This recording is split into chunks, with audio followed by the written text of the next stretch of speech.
Chris Simon. Bonjour. David Nito. Luciana Caro. Karen Argesiano. Et Colin Cunningham. Tout d'abord, bienvenue à Toulouse. Et je voulais savoir, est-ce qu'il pouvait nous parler un peu de l'ambiance sur les tournages avec les autres acteurs, notamment pour les acteurs de Stargate. Comment ça se passait avec Richard Dean Anderson, l'ambiance sur les tournages. C'est pas forcément, c'est tous les acteurs de Stargate. Oui. So, first of all, it's welcoming you all to Toulouse. And the first question is more for Stargate's actors. He wants to know what was the ambience like, the atmosphere like on the set, and how you enjoy and you manage to act with the others, and more especially Richard Dean Anderson.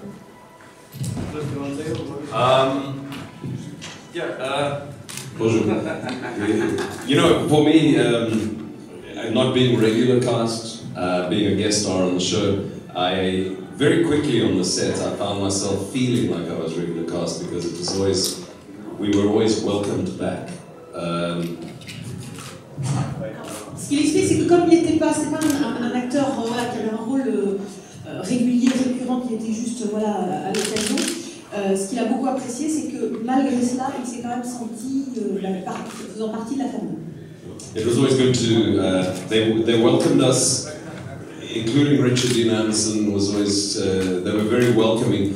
A lot of times on shows when you guest star, which I do a lot of, like you go work on NCIS at 24, you're kind of nothing, you're there for the day, but on Stargate, they made you feel part of the production. Alors ils ont toujours été très accueillants, ce qui n'est pas toujours forcément évident quand on est guest.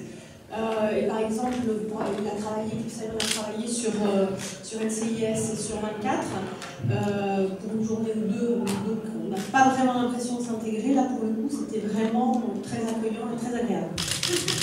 I think the interesting thing, what works with Stargate is it's science fiction that doesn't take itself too seriously. It's science fiction with a sense of humor. Alors, ce qui est bien, c'est que selon lui, Stargate, c'est pas de la science-fiction qui se prend au sérieux, c'est la science-fiction qui a le sens de l'humour. And that kind of culture is definitely on set. Everybody is fooling around all the time. Voilà, et cette ambiance-là se retrouve sur le tournage. Oh, I wasn't answering. I thought you knew about Stargate. No? What show were you on? Battlestar Galactica. It's a great show. It is. You know, Stargate SG-1, I did 25 episodes over 8 years. I think there's about over 200 episodes, I think. Yeah, I think Probably. I think one of the, whenever you want me to stop, I'll stop. You know, I think one of the reasons it was so commercially successful was the humor that I think Richard Dean Anderson brought to it. And even on set, it was always very loose, very relaxed, and it was fun. And alors donc lui, il a fait à peu près 25 épisodes sur 8 ans, sachant qu'il y a quasiment plus de 200 épisodes. Et donc ce qui a fait que ça a été aussi un succès commercial pour lui, c'est qu'il y avait beaucoup d'humour et que le tournage était très relax, très cool, et que notamment Richard Dean Anderson a apporté sur le tournage. And Amanda Tapping, the first time I worked with Amanda, I think that the show, I started the show in its second year, and I came up, I live in Los Angeles, and they shoot the show in Vancouver, Canada, and I had a lot of dialogue that first day, and I hadn't worked in a while, and Amanda made me feel so wonderfully comfortable, and you know, she's so warm, and she knows everyone on the set, everyone's name, and she sets, as well as Richard, but Amanda's even more personable, more nurturing. She's a wonderful girl. Donc lui, il a travaillé à l'occasion de travailler avec Amanda Tapping, c'est logique. Donc il est arrivé sur la deuxième année, et, il est arrivé de Los Angeles alors que le tournage se faisait à Vancouver, et donc notamment sur la première partie, le premier dialogue, et donc il a travaillé pas mal. Ce qu'il a apprécié avec Amanda, c'est qu'elle connaissait tout le monde, elle connaissait tout le monde, donc elle a pu être très facilement à l'aise, et c'était vraiment très agréable, quelqu'un de très agréable avec qui travailler. And before each take, it was fun. Richard Dean Anderson and Chris Judge would, they would have a contest to see who could pass more gas before each take.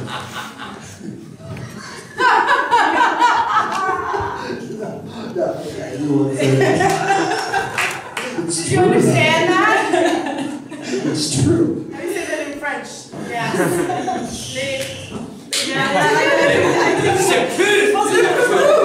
Je pense qu'ils ont idée générale.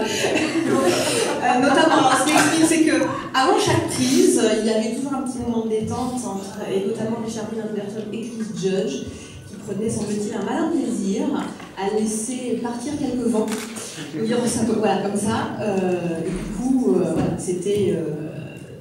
On imagine un petit peu l'ambiance. So that would immediately relax everybody, you know? Ça mettait tout le monde à l'aise tout de suite.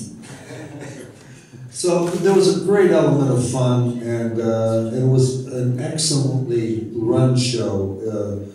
It was like a well-oiled machine. It was run so wonderfully. We were done every night by 7, right? And Really? It wasn't like Battlestar Galactica, No, which was pulling all-nighters. terribly unorganized and not as good a show as SG-1 and 2. But it was a lot of fun, and it was a great experience, and we had some wonderful times. And Brad Wright is truly a very gifted writer, and I'm going to pass this on to Colin now. He'll be more informative, I'm sure. Alors oui, donc l'idée c'est que du coup, ça mettait tout de suite tout le monde à l'aise, c'était beaucoup plus tranquille. En plus, c'était une machine qui était bien rodée, bien huilée, et donc du coup, les journées étaient relativement courtes, terminées aux 7 heures, ce qui ne semble pas être le cas pour Battlestar Galactica, donc si vous avez des questions, vous touchez à moi, ce serait l'occasion. Et donc après, on va laisser la parole à Colin pour voir. Yeah, I wanted to reiterate what Cliff said. Donc en fait, il répète de nouveau ce que Cliff a dit, puisque lui-même était Just imagine, you guys are very, very busy today. You have a list, a schedule of everything that you need to do. Donc vous imaginez, vous êtes très très occupé, vous avez un programme avec tout ce que vous avez à faire. So just imagine there was a new person here. How much time would you have to be nice to them, to say hello to them, to help them out? Because you're very, very busy doing your own work today. Et donc il faut imaginer que dans ce programme hyper strict, il y a quelqu'un de nouveau qui va arriver, qui va se rajouter à la machine, et combien de temps vous allez pouvoir lui consacrer pour lui dire bonjour. So the wonderful thing about Stargate is that they did take the time. They were welcoming, and they did show you around, and they were very nice to you in spite of how busy they were, and that's what made the show different. Donc voilà, donc justement l'avantage de Stargate, c'est que justement ils ont pris véritablement le temps de vous dire bonjour, de vous accueillir, et c'est ce qui a fait que Stargate était particulièrement accueilli. Oui. Une autre question? Une question générale en fait. Est-ce que le fait qu'ils aient joué dans une série de science-fiction, est-ce que ça a été un frein, je dirais, ou un booster pour leur carrière, du fait que c'est des personnages qui sont importants dans une série importante? Est-ce qu'après ils ont été catégorisés ou est-ce qu'ils ont pu se classifier? General question to all of you. Acting in a sci-fi series, did it give you opportunities to go on acting, or or did you have problems afterwards to find something different because it set you on stereotyping you?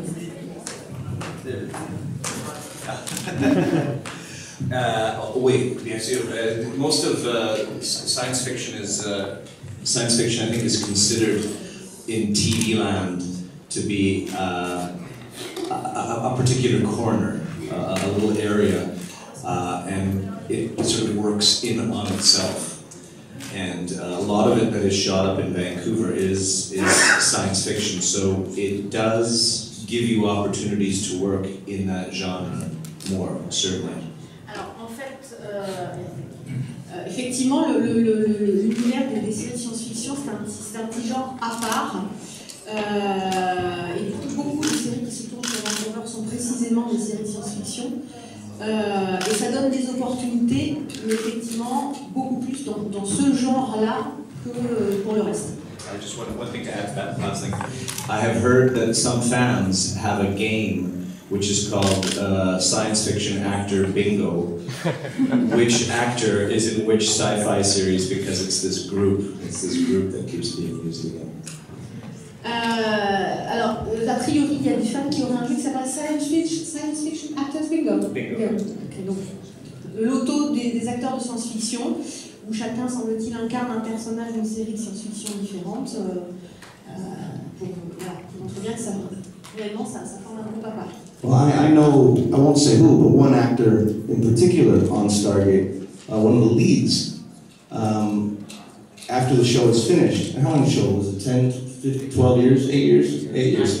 9 years, so yeah, so here's 10 years of Stargate. So they did 10 years of Stargate, and then they went down to LA, and they would say, well, what have you done? And he says, well, I was on Stargate for 10 years as the lead on Stargate. And they said, yes, but what have you done?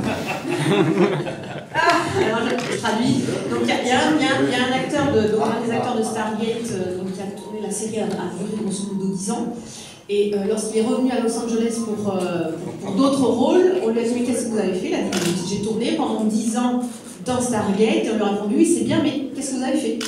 But that person asking that question is not here in Toulouse. Yeah, La personne en question n'est pas là. what happened with me with sci-fi is, since Stargate, I haven't had one science fiction casting in sci-fi. Not one.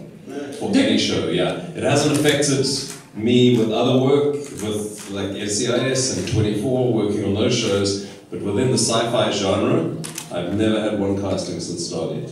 Not for a sci-fi movie, not for anything. Yeah. Alors, donc, ce qu'il explique, c'est qu'en ce qui le concerne, lui, par contre, du coup, depuis qu'il a tourné dans Stargate et dans une série de science-fiction, curieusement, et depuis que la série s'est achevée, lui, il n'a pas refait de casting pour une série de science-fiction. Il a retourné dans des genres complètement différents, comme NCIS et 24.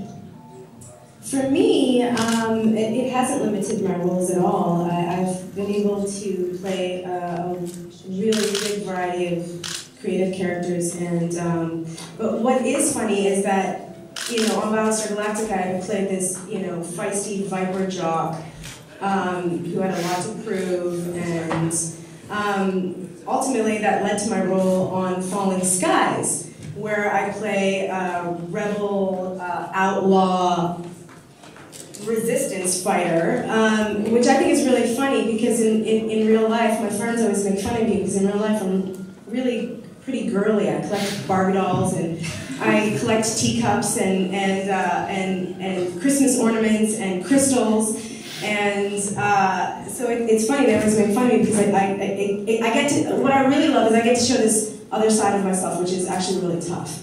And oh, it's true. You guys don't understand anything I'm saying, do you?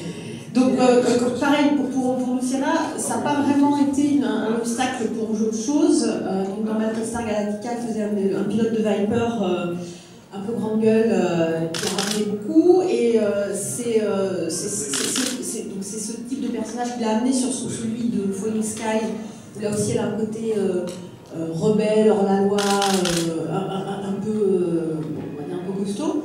Alors que justement dans la vie, ces amis de beaucoup se moquent un petit peu ça parce qu'elle a un côté très girly. Donc ça, je pense que c'est un terme que tout le monde comprend. Où elle collectionne les tasses de thé et les poupées Barbie. Effectivement. Et donc elle apprécie beaucoup de Stephanie, yes. has Falling Skies been seen in France? I think so, but then it's very recent. I think so. Only on small on the satellite. I was just going to say, the second season of Falling Skies, which nobody's seen yet, but Lucy's obviously very pretty and attractive, but on the show. Brown teeth, dreadlocks in my hair. Ugly, and it's so freeing as an actress to be able to play such an ugly character because I never have to worry about camera angles or trying to look attractive on television. The uglier faces I make, the better, really. And Donc elle arrive dans la deuxième saison de Falling Skies. Donc a priori n'a pas encore été montrée en France. Et du coup, elle n'a pas du tout à s'occuper de son look dans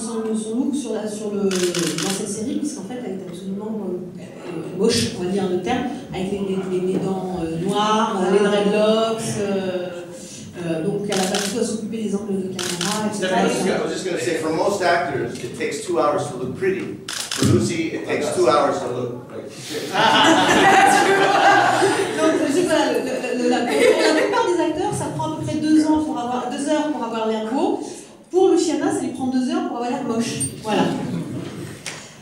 So we're gonna leave for now. Okay, the interviews. Okay. I just wanted to say merci beaucoup. Merci. Thank you for Thank you for having us. us.